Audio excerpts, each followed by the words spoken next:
우리 하나님 말씀을 봉독하겠습니다. 룻기서 1장 15절에서 우리 18절에 있는 말씀입니다.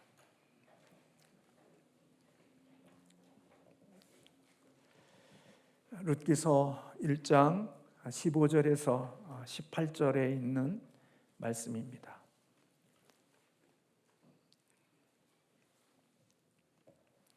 구약성경 402면입니다. 우리 다 같이 함께 합독하겠습니다. 나오미가 또 이르되 보라, 내 동서는 그의 백성과 그의 신들에게로 돌아가나니 너도 너의 동서를 따라 돌아가라 하니 룻이 이르되 내가 어머니를 떠나며 어머니를 따르지 말고 돌아가라 강권하지 마옵소서. 어머니께서 가시는 곳에 나도 가고 어머니께서 머무시는 곳에서 나도 머물겠나이다. 어머니의 백성이 나의 백성이 되고 어머니의 하나님이 나의 하나님이 되시리니 어머니께서 죽으시는 곳에서 나도 죽어 거기 묻힐 것이라. 만일 내가 죽는 일 위에 어머니를 떠나면 여호와께서 내게 벌을 내리시고 더 내리시기를 원하나이다 하는지라. 나오미가 룻이 자기와 함께 가기로 굳게 결심함을 보고 그에게 말하기를 그치니라. 아멘. 오늘 어버이 주일을 맞이해서 룻을 통해 배우는 효라는 제목으로 함께 말씀을 나누고자 합니다. 하나님께서는 이스라엘 백성들을 애굽에서 출애굽시킨 이후에 하나님이 모세를 이끌어서 시내산에 있게 하시고 모세를 통하여서 이스라엘 백성들이 이 땅을 살아가는 삶의 법칙들을 가르쳐 주셨습니다. 그 법칙을 우리는 십계명이라고 그렇게 부릅니다. 1계명부터 4계명까지는 하나님에 관한, 하나님에 대하여서 우리가 어떻게 섬기고 어떻게 해야 되는지, 그리고 5계명부터 10계명까지는 우리 인간에 대해서 어떻게 살아야 되는지에 대한 부분들을 말씀해 주셨습니다. 특별히 사람과 관계되어져 있는 계명을 주시면서 살인하지 말라고 하는 너무나도 무서운 이 하지 말아야 될 계명이 있음에도 불구하고 그 계명보다 먼저 주셨던 계명이 바로 내 부모를 공경하라고 하는 계명이었습니다. 사실은 이것은 우리의 인간관계들이 맺는 가운데 속에 가장 중요한 것이 무엇인지를 우리에게 가르쳐주고 있고, 부모를 공경하는 그것이 결국은 살인하지 않는 것, 간음하지 않는 것, 도둑질하지 않는 것, 또 남의 것들을 탐내지 않는 것, 이 모든 것과 연관이 되어질 수 있다는 사실을 하나님께서는 우리에게 가르쳐 주신 것입니다. 그만큼 부모를 공경하는 것이 이 땅에 살아가는 우리들에게 얼마나 중요하고 또 가치 있는 것인가를 하나님이 우리에게 알려주신 것입니다. 에베소 1장 6장 1절에서 3절까지에 있는 말씀을 보면, 자녀들아 주 안에서 너희 부모에게 순종하라. 이것이 옳으니라. 내 아버지와 어머니를 공경하라. 이것은 약속 있는 첫 계명이니 이로써 내가 잘되고 장수할 것이라고 에베소 6장에서 그렇게 말씀하셨습니다. 하나님께서는 바울을 통하여서 주신 이 말씀 속에 자녀들을 향한 커다란 축복의 원이 어디에 그려져 있는지를 우리에게 분명하게 밝히신 것입니다. 자녀들은 부모를 공경하고 부모에 순복하는 것 속에서 삶의 안전과 하나님이 담아놓으신 아름다운 복들이 있다는 것입니다. 사실 부모를 공경한다고 하는 이것은 부모의 권위를 인정하고 존경과 존중으로 부모를 대하는 것이다 라는 뜻을 가지고 있습니다. 사실 이것은 부모님이 우리에게 뭔가를 생명을 주셨고 우리에게 먹이고 입히고 잘해 주셨기 때문에 우리가 부모를 공경한다기보다는, 그것도 있지만 하나님이 우리에게 준 권위에 순복하고 그 질서에 맞추어 살아가라고 하는 하나님의 명령이기도 합니다. 제가 이 말씀을 준비하면서 보니까 성경에 공경하라고 하는 이 대상은 하나님께서 단 두 대상에게만 이 공경하라고 하는 명령을 허락해 주셨습니다. 첫째는 하나님을 향하여 공경하라고 말씀하셨고, 또 하나는 부모를 향하여서 공경하라고 명하고 있습니다. 그러니까 이 세상에 하나님이 주시는 공경하라는 이 단어는 오직 하나님과 부모님들을 향해서만 공경하라고 공경의 대상을 정해 놓으셨던 것을 볼 수 있습니다. 그런 면에서 볼 때 우리는 하나님을 공경하는 것처럼 부모님을 공경하는 자들이 되라고 하나님은 우리에게 명령하고 계시는 것입니다. 오늘 우리가 살고 있는 이 세상의 문화는 권위주의를 굉장히 싫어하죠. 물론 권위주의는 우리가 좋아해서는 안 되고 그 권위주의는 좋은 것들이 될 수가 없죠. 그러나 이러한 생각들이 마치 하나님의 주시는 권위까지도 무시하고 하나님의 권위를 깨트리고 하나님의 권위를 파괴하면서 살아가는 것을 마치 대단한 개혁이나 또 굉장히 난 사람처럼 여기며 살아가는 문화적인 생각들을 갖고 살아가는 시대라고 여겨집니다. 그래서 하나님의 주시는 질서, 하나님의 주시는 권위, 이 모든 것들을 깨트리며 살아가는 그것을 자유라고 여기며 살아가는 사람들도 있지요. 그러나 하나님이 주시는 권위는 결코 깨트리거나 파괴해서는 안 되고 하나님의 주시는 권위 앞에서 순종하고 복종하면서 살아가는 그것이 얼마나 귀하고 가치 있는 것인가를 하나님께서 말씀을 통하여 우리에게 가르쳐 주시고 있습니다. 이러한 시대 속에서 하나님의 명령을 지키란, 내 부모를 공경하라고 하는 이 하나님의 말씀은 어떤 의미에서 보면 세상에서는 두말할 필요도 없고 교회 안에서도 점점 힘을 잃어가고 있는 말씀이라고 여겨집니다. 그러나 하나님은 잠언서 6장의 말씀 속에 내 아들아 내 아비의 명령을 지키며 내 어미의 법을 떠나지 말라. 그것을 항상 내 마음에 새기며 내 목에 매라. 그것이 내가 다닐 때에 너를 인도하며 내가 잘 때에 너를 보호할 것이며 내가 깰 때에 너와 더불어 말하리니 대저 명령은 등불이요 법은 빛이요 훈계의 책망은 곧 생명의 길이라고 말씀하고 있는 것을 보게 됩니다. 다시 말하면 부모의 명령과 부모의 말씀을 듣고 살아가는 것이 이 세상을 살아가는데 풍성한 복을 받을 수 있는 비결이라고 하는 사실을 하나님께서 가르쳐 주신 것입니다. 사실 우리가 이 땅에 살면서 권위 앞에서 순종한다고 하는 것은 참으로 쉽지 않죠. 왜냐하면 순종이라는 것이 자신이 타당하거나 자신이 합리적이라고 여기는 부분에 대해서는 우리가 순종할 수 있지만 부득이 자신이 하고 싶지 않은 거나 또 자신이 받아들일 수 없는, 자신이 좋아하지 않는 것들에 대하여 우리가 순종하는 것은 우리에게 쉬운 것이 아니기 때문에, 고통이 따르기 때문에 권위자에 대하여 순종하는 것이 그렇게 쉬운 것은 아니라고 여겨집니다. 그럼에도 불구하고 하나님은 자녀들을 향하여서 부모의 권위와 하나님이 주신 그 질서 앞에 순종하고 공경하는 자들이 되라고 명령하고 계십니다. 왜 그럴까요? 왜 하나님은 우리를 불편하게 하고 저나 여러분의 자녀로서 살아가는 우리들에게 마음의 짐이 되어지는 이 명령을 우리에게 하시는 것일까요?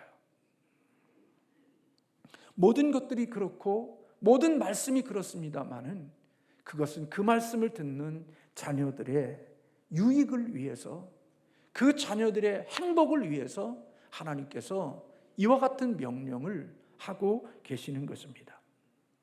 우리는 자녀를 양육하면서 자녀들이 원하는 것, 자녀들이 좋아하는 것, 자녀들이 바라는 것, 너희들이 그 원하는 것만 이루면 아빠는 괜찮아, 엄마는 괜찮아, 나는 상관없으니까 너만 잘 되고 너만 행복하면 돼.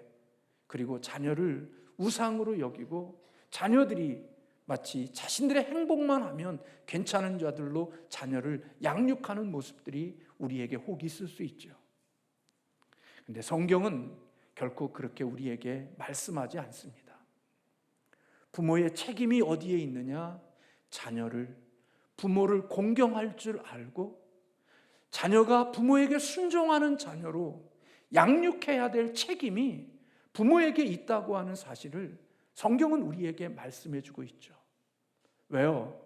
왜 부모가 자녀를 부모에게 공경하고 순종할 수 있는 자녀로 양육하는 것이 필요한가?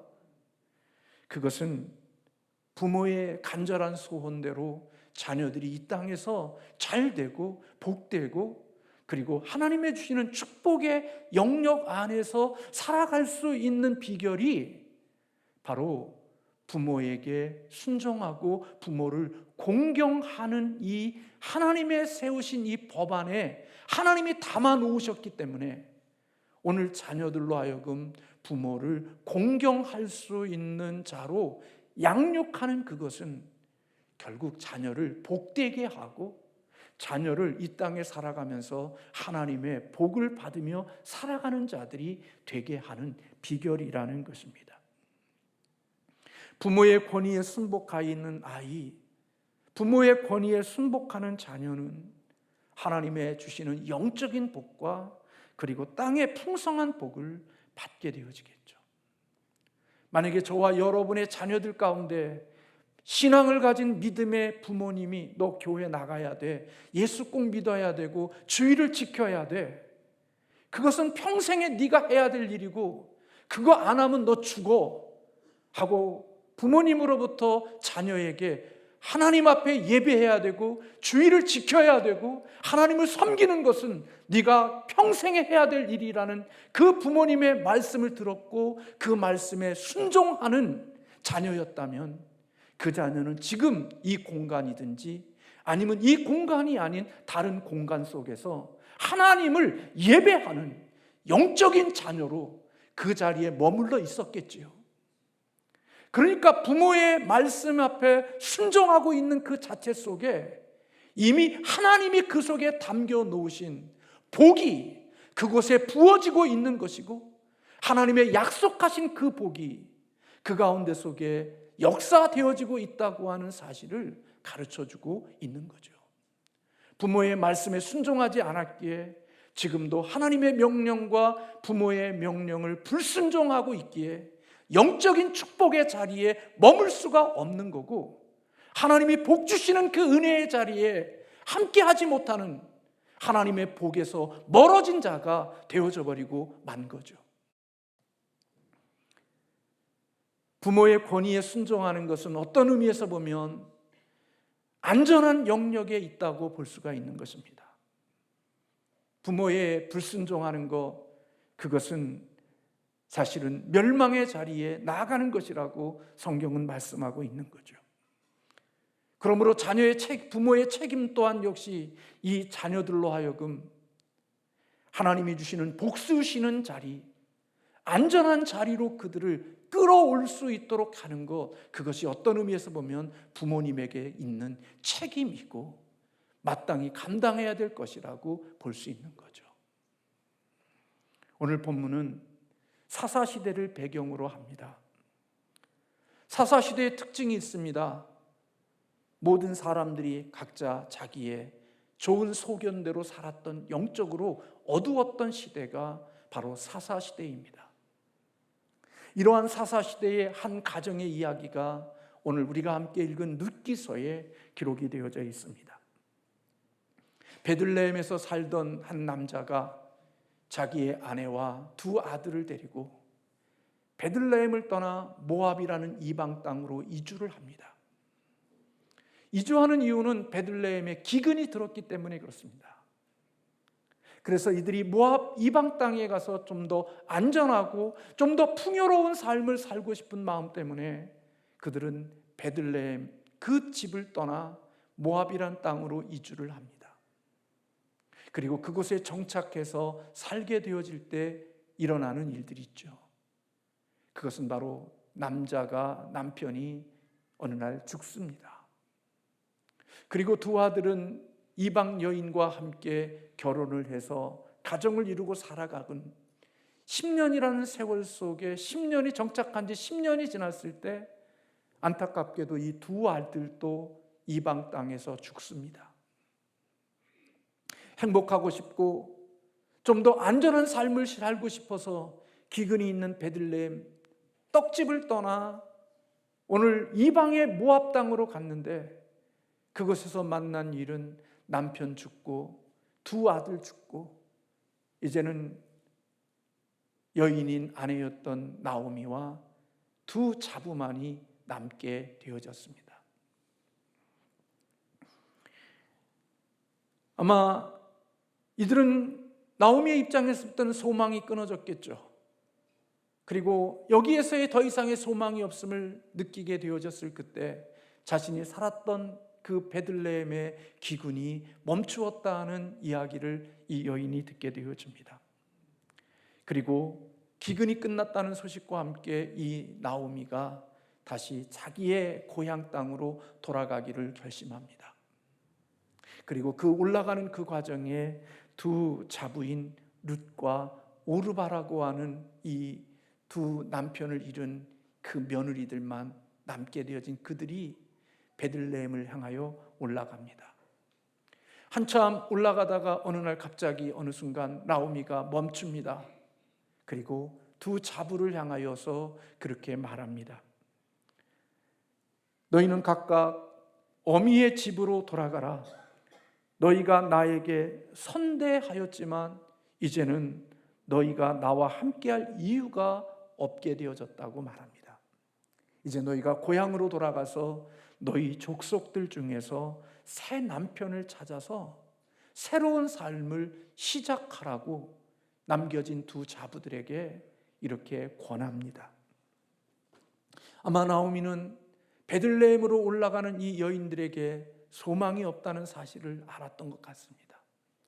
남겨진 자식도 없고 과부로 살아가는 이들 베들레헴에 올라간다 할지라도 뭐 특별히 중요하고 재밌는 일들이 있을 것 같지 않으니까 나오미의 입장에서 볼 때는 이 자부들을 생각해서 너희들의 어미에게로 그리고 너희 땅으로 다시 돌아가서 그곳에서 새로운 남편을 만나 새로운 인생을 시작하라고 오늘 이 여인들을 아마 사랑하는 마음으로 배려하는 마음으로 이 이야기를 권한 것 같습니다.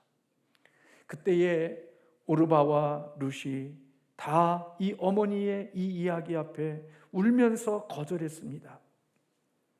그러나 나오미가 더 강권하며 그들을 권유할 때 결국 오르바는 그 백성과 그 신들에게로 돌아가기로 마음을 결정했다고 성경은 기록하고 있습니다.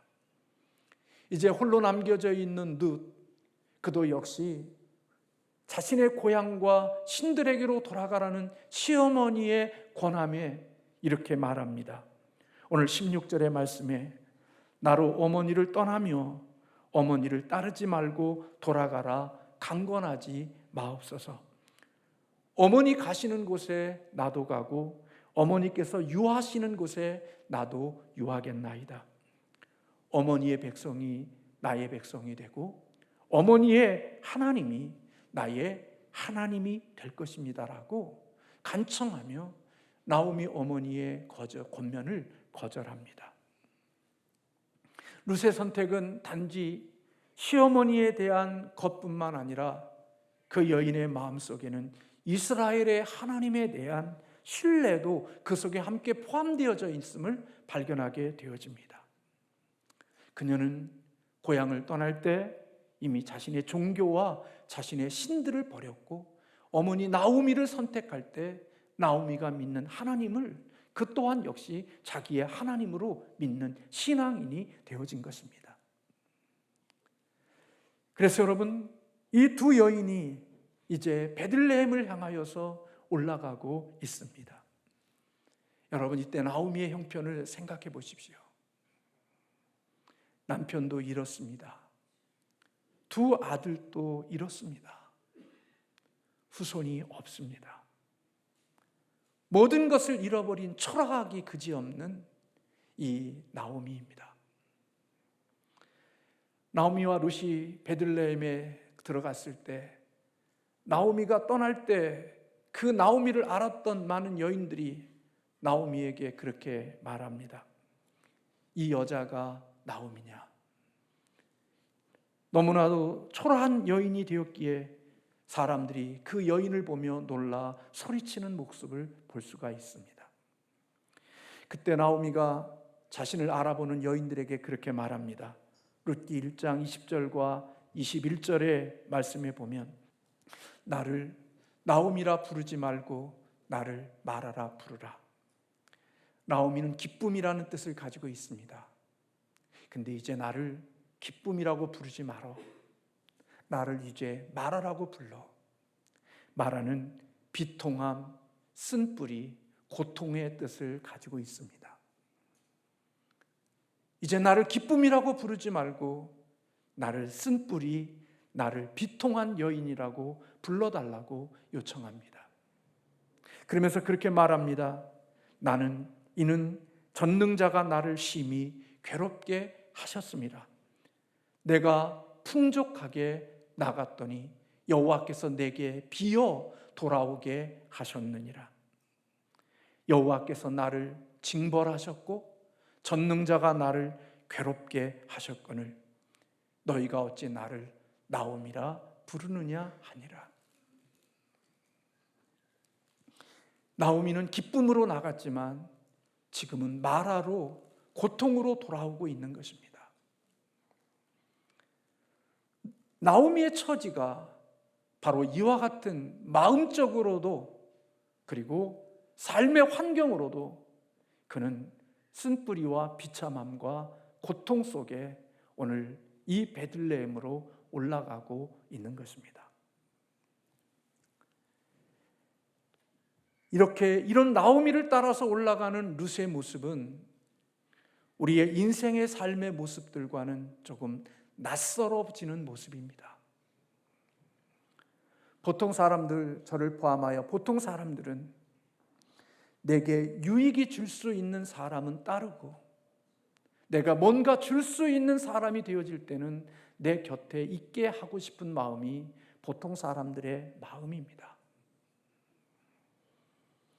그리고 내 자신이 짐이 되어지거나 내 삶의 고통으로 남게 되어지는 어떤 대상이 있다면 그를 떠나거나 그를 떠나도록 하는 것이 인생을 살아가는 사람들의 보통 삶의 방식인 것입니다.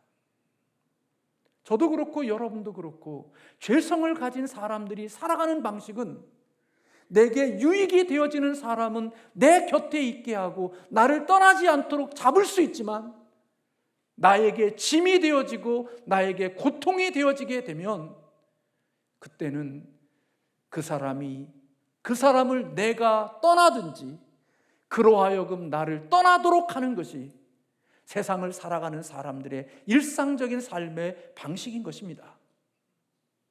그런데 지금 나오미를 따르는 룻은 그런 것들이 전혀 없습니다. 마라가 되어진 여인, 쓴뿌리가 가득 채워진 여인, 비참함만이 있는 여인, 그 여인과 함께함으로 얻을 수 있는 이익이 하나도 없는 그 여인을 오늘 룻은 따라서 같이 올라가고 있는 것입니다. 룻이 그렇게 할 수 있었던 비결은 어디에 있을까요? 똑똑함, 이성적이고 그리고 논리적인 그런 것으로서 가능한 것이 아니라 룻이 그럴 수 있었던 것은 유일하게 시어머니 나오미를 사랑하는 것이었기에 그 사랑이 룻으로 하여금 이와 같은 결정과 이와 같은 행동을 할 수 있었을 것입니다. 물론 하나님을 사랑하는 마음도 포함돼서 말이에요. 신앙과 사랑의 힘이 어떠한지를 우리는 룻을 통하여서 우리에게 보여주고 있죠. 사랑이라는 것이 어떤 건지, 그리고 신앙이라는 것이 어떤 건지, 그 모습을 우리는 룻을 통하여서 우리에게 보여주고 있고 우리에게 가르쳐주고 있다고 볼 수 있습니다. 베들레헴에 도착한 이 두 여인들, 삶의 모습은 절벽이었고 사방이 캄캄했겠죠. 당시에 과부로 산다고 하는 것이 얼마나 어렵고 힘든 시기였던지를 우리는 너무나도 들어서 잘 압니다. 살아가기가 막막했을 겁니다. 이제 룻은 시어머니 나오미를 따라 베들레헴에 오므로 이제는 그 여인은 이제 살아가는 그 땅이 자신에게는 이방인이었고 그는 삶에 익숙하지 않는 현장 속에 온 것입니다. 시어머니도 슬펐고 시어머니도 아팠지만 거기에 나오미와 함께 룻도 그렇게 별로 행복한 것들이 없는 그런 환경이었을 것입니다.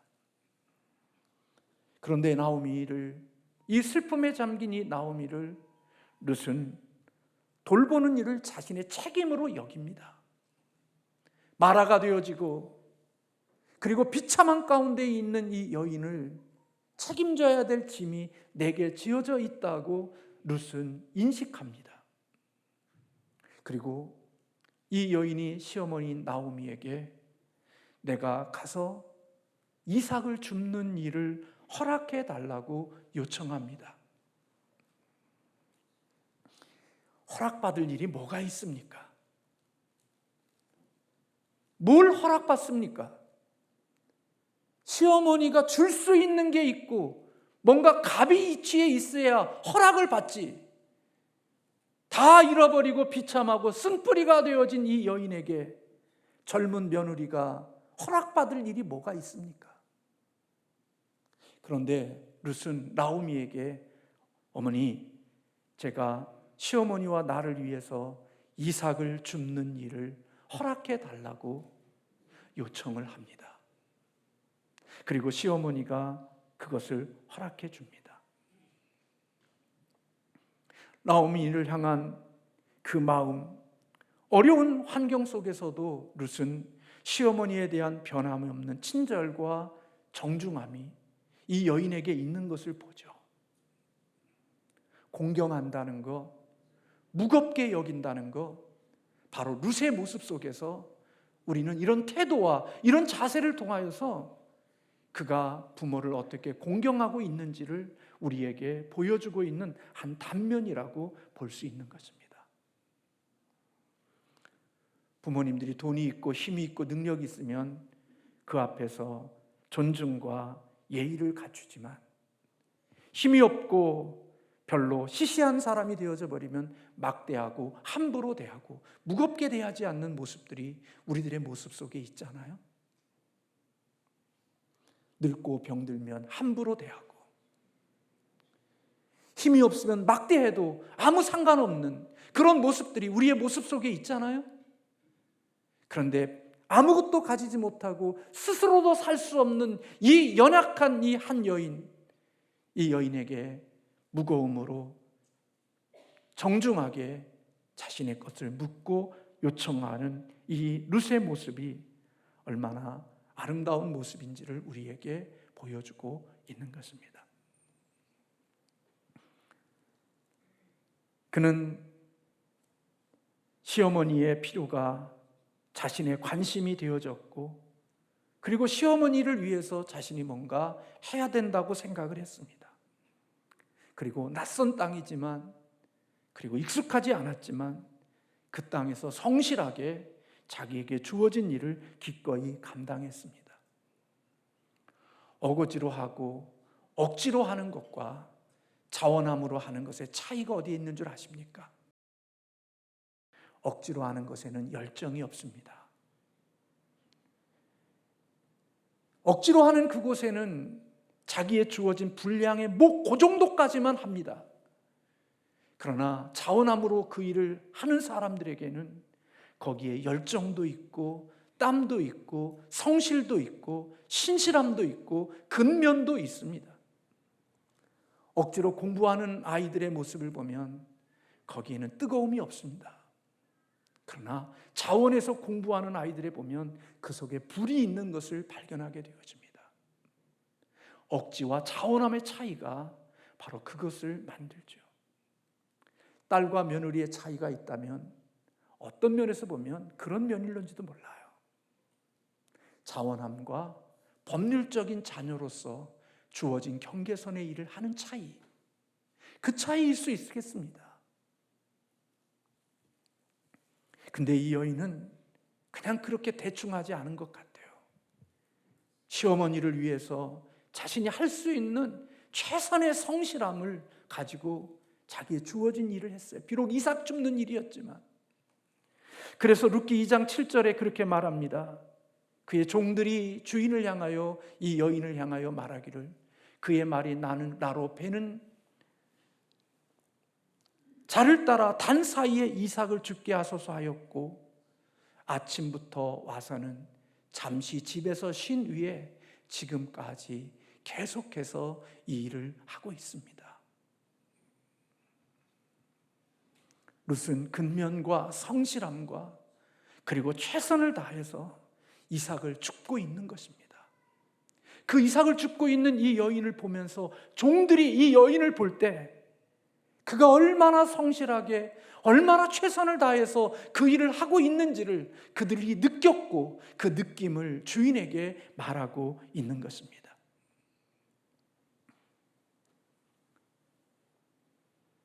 사랑하는 성도 여러분, 우리가 인생을 살아가면서 내가 처해 있는 환경은 그렇게 쉽게 바뀌지 않습니다. 내가 처해 있는 상황은 그렇게 쉽게 달라지지 않습니다.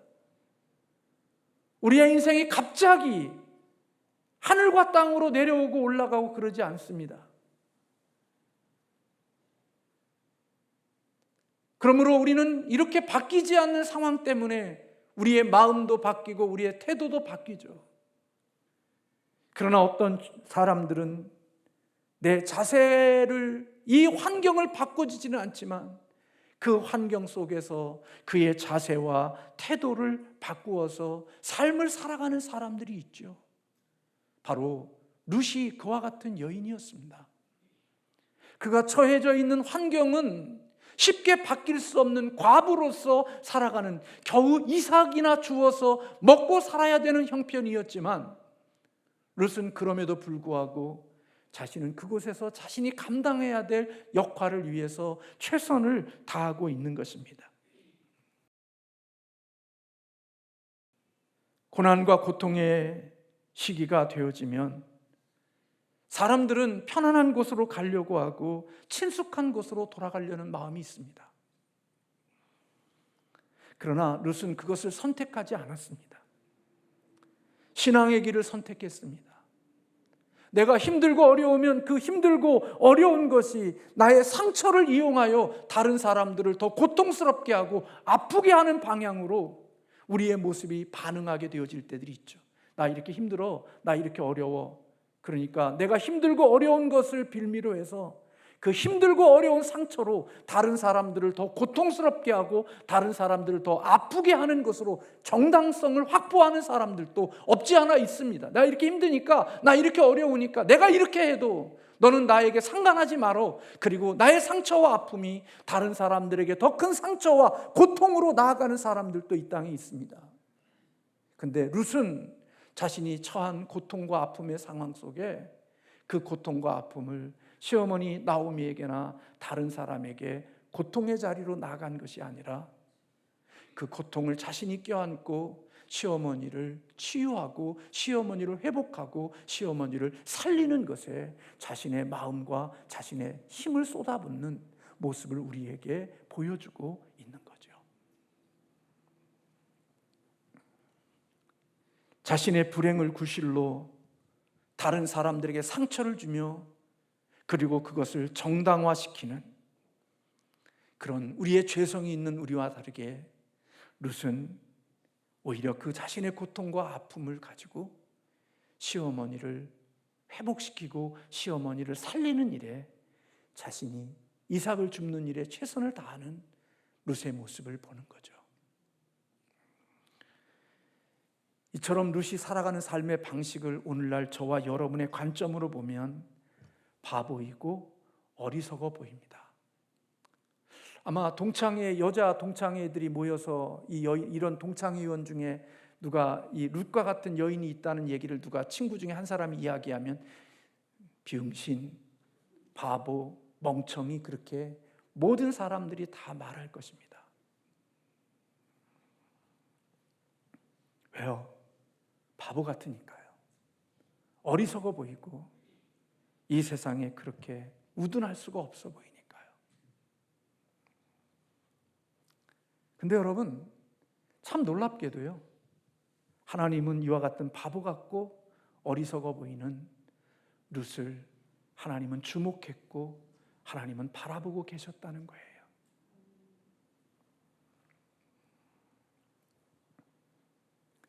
사람들이 99.9%의 노동과 힘과 애씀으로 인하여 그거에 대한 결과물을 내 것이라고 여기며 살죠.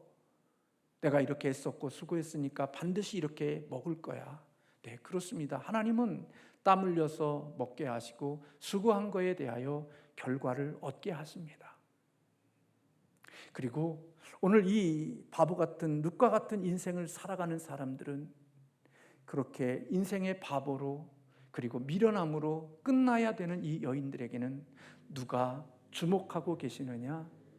하나님이 그런 사람들을 주목하고 계신다는 겁니다. 그래서 이 여인을 도울 수 있는 방법은 하나님 위에는 도와줄 분이 없습니다.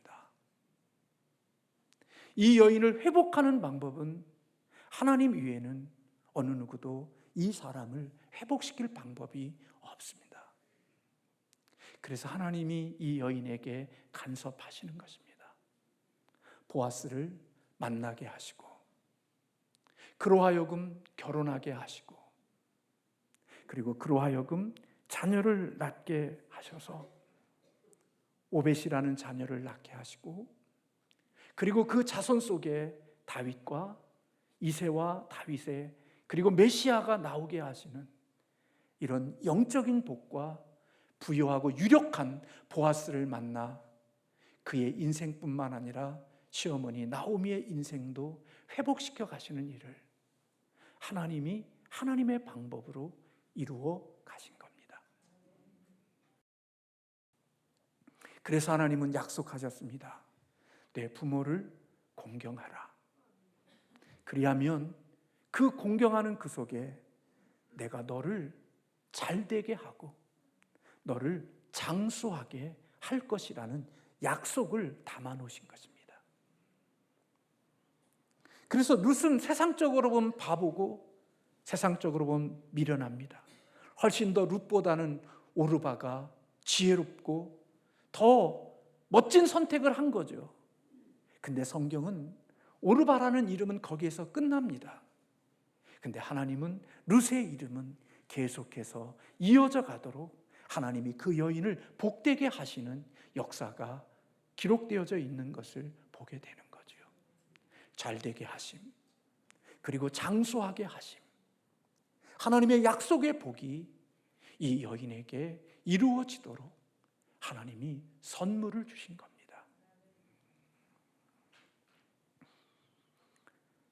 그래서 여러분, 하나님의 말씀을 지키며 사는 것은 하나님에 대한 믿음이 없으면 결코 못하는 것입니다.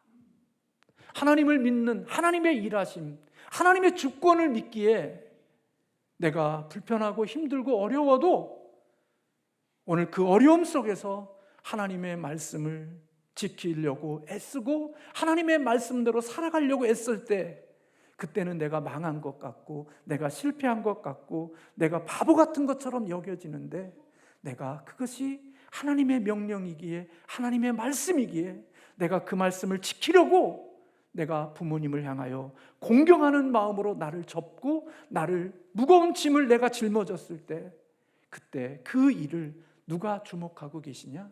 하나님이 주목하고 계시고 그에게 하나님이 약속하신 복을 그에게 허락해 주시는 것입니다. 저와 여러분의 자녀들에게 예수 잘 믿어. 주일은 절대로 하나님을 예배하는 곳에 써야 돼. 하나님을 죽을 때까지 포기하지 말아야 돼 하는 이 말이 자신에게 불편하고 자신에게 힘들어도 이게 부모님의 명령이고 부모님의 말씀이니까 내가 주일날에 하나님을 예배하는 자리에 하나님을 기쁘시게 하는, 내가 믿음이 없지만 내가 부모님이 그렇게 말하니까 나는 주일을 지켜야 돼 하고 부모에게 순종하는 자리에 있게 되어지면 그 자리 속에 하나님이 자신에게는 불리하고 합당하지 않고 불편함의 자리이지만 그 명령을 순종하여 그 자리를 지키는 자에게 하나님의 약속하신 복이 그 삶 속에 흘러넘치는 은혜가 있게 하신다는 거예요. 예수님을 믿게 하는 복음을 통하여 나를 바꾸어 주시고 내 힘으로 만들 수 없는 하나님의 일하심의 역사가 있게 하셔서 잘되게 하시고 장수케 하시는 하나님의 은혜의 복이 그 속에 있게 하신다는 거예요. 자녀가 이 땅에서 돈 잘 벌고 성공하면 복인 것 같지만 하나님이 도우지 아니하시는 복보다 바보 같고 어리석어도 하나님의 계명을 지키고 살아가는 자의 복이 훨씬 더 잘되고 오래 간다는 사실을 하나님의 약속 속에 담아 놓으신 것입니다. 저도 회개할 게 많습니다. 이번 주 어버이날 미국에 계시는 장모님에게 전화를 해서 잘 지내시죠? 그랬더니 설교를 들었는데 현 목사가 자녀들에게 뭐 그렇게 했다는 얘기 들으면서 내가 어렸을 때 현 목사 교회 했을 때 가서 보면 현 목사가 애들한테 너무나 힘들게 하는 것을 내가 봤는데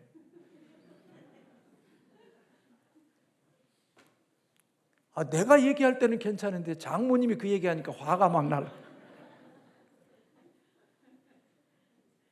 지나고 나면 잘못한 게 많죠. 부모로서 자식으로서 오늘 말씀을 전하고 있지만 회개할 게 많죠. 그러나 여러분, 하나님의 약속은 변하지 않습니다. 자식이 잘 되는 비결, 부모를 공경하는 자에게 하나님은 그 자녀를 잘 되게 하시고 장수하도록 하나님의 못 박아 놓으셨습니다. 바보 같은데 시간이 지나면 하나님이 그 자손을 복되게 하시고 잘되게 하시고 오랫동안 기쁨을 누릴 수 있게 하시는 하나님의 약속이 있는 것입니다. 우리 자녀로서 부모를 잘 공경하고 룻과 같이 효하는 자녀들 되어야 되겠고, 부모가 자녀를 잘되게 하는 거 너만 잘되면 돼? 아니요. 부모에게 공경 잘하는 거 네가 복받는 비결임을 책임 있게 가르치는 저와 여러분이 되시기를 주님의 이름으로 축원합니다. 기도하겠습니다.